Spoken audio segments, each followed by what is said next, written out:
What's up, team? Ariel here. Whoa, Mila's here too, apparently. Oh god. We're gonna talk to you today, if I can get any words out, about different types of diets. I recorded this or a type of video like this in my closed nutrition coaching group on Facebook. It is free for anyone to join. There are questions if you do decide to join. Please answer the questions because otherwise I probably won't let you in. That's my gauge for spam. So if you want to be in that group or you're interested after I go through all of these different types of diets, if you're interested in being part of that community, it is an awesome community. We're pretty active in there. It's WCA Nutrition Coaching on Facebook. You can search that group and it will come up. You can request to join, answer the questions, don't skip them. So today I thought it'd be really beneficial to talk about different types of diets. There's so much conflicting information out on the internet. It can be really confusing for people, and even when I was like putting together all this information, it was a lot for me to go through. So I took a few out that I wanted to talk about, and I figure I'll go through these. If I hit any pain points for anybody, like please drop it in the comments. If you have any questions, you want to talk more about something, you want to know more about something, don't be afraid to reach out. My email is coaching@thewca.fit, not .com.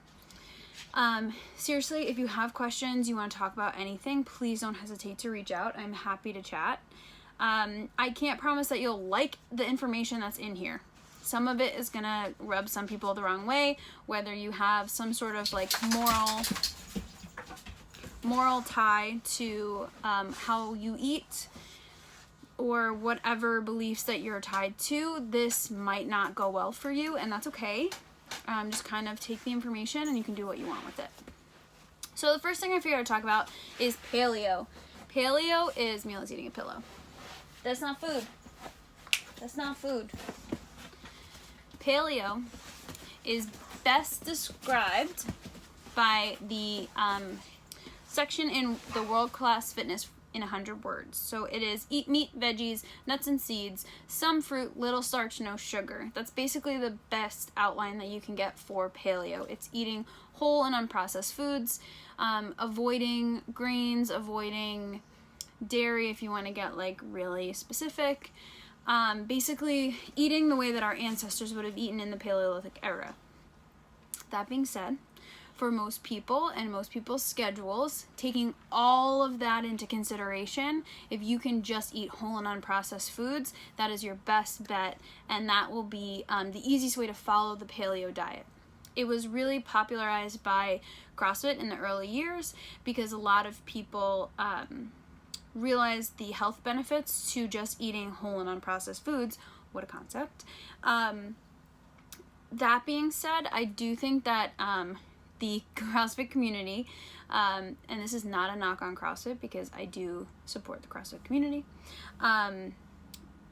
the paleo was popularized with the CrossFit community, but we took it a little bit too far and we kind of cut out all grains, all dairy, but then brought in all of the bacon and all of the grease. So there's really easy ways to follow paleo, and there are really viable ways to follow it, and then there are the ways that taste really good but aren't giving you the best nutrients that you need necessarily to fuel your workouts, to fuel your day, things like that. So those are main points of paleo. Moving on to keto. The ketogenic diet is a high-fat, low-carb, moderate protein diet. So that means that less than 30% of your calories in a day are coming from carbohydrates. That includes your veggies and your fruits. So that means that you're really only having like 1 or 2 vegetables throughout the day, if that, and they're very low carb veggies. The rest of your calories are coming from fat, which in specific populations does really well for them. So if you are overweight or obese, if you have a lot of weight to lose, and specific populations with certain types of diseases like epilepsy, those populations tend to have a better time or like get the most out of the ketogenic diet just because it's a little bit more well, no, it's not anti-inflammatory, but what it does is it cuts out all of the processed foods, because you can't get most processed foods without cutting all of those carbs. So it's a drastic reduction in carbohydrates, and that's what puts your body into ketosis, which is when your body burns fat for energy.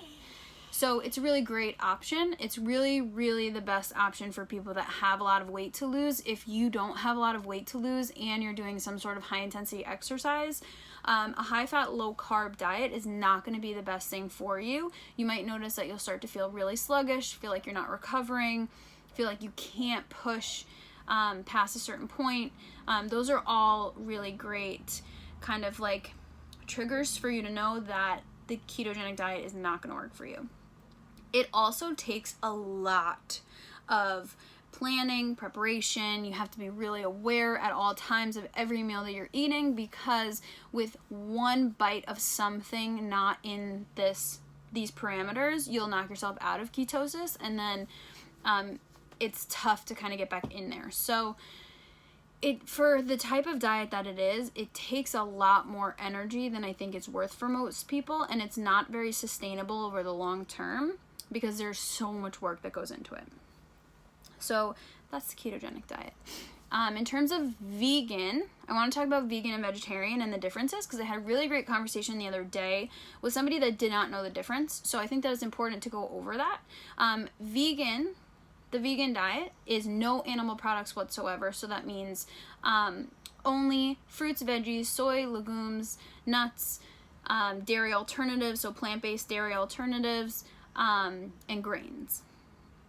It's very, very difficult eating a vegan diet to get all of the essential amino acids and nutrients that you need without supplementing them. So if you don't do your research and you're not really diligent about what you're eating throughout the day, it's really tough to get those nutrients.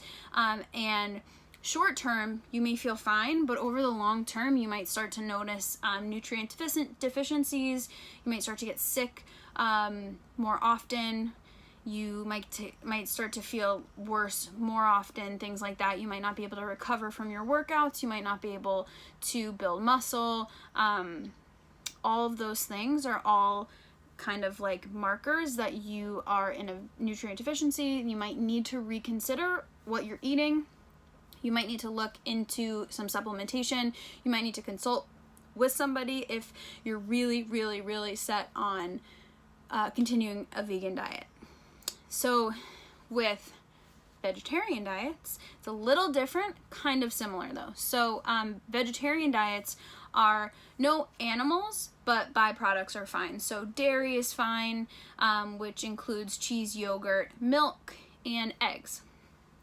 In a vegetarian diet, you do get some more nutrients because you get those eggs and other animal byproducts in there, but it's still really hard to get all of those nutrients with a vegetarian diet as well. So you really have to be focused on eating enough protein and supplementing whatever you don't get from there. A lot of vegan and vegetarian people are iodine deficient, which would kind of lead to anemia, and then B complex or B12 deficient mostly. So just keep that in mind. Those are things to just keep an eye on.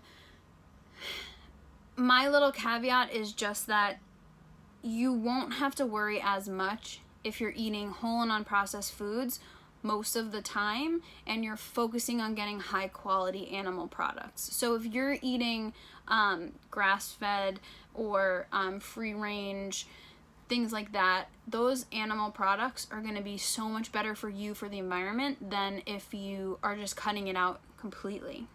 So just keep that in mind.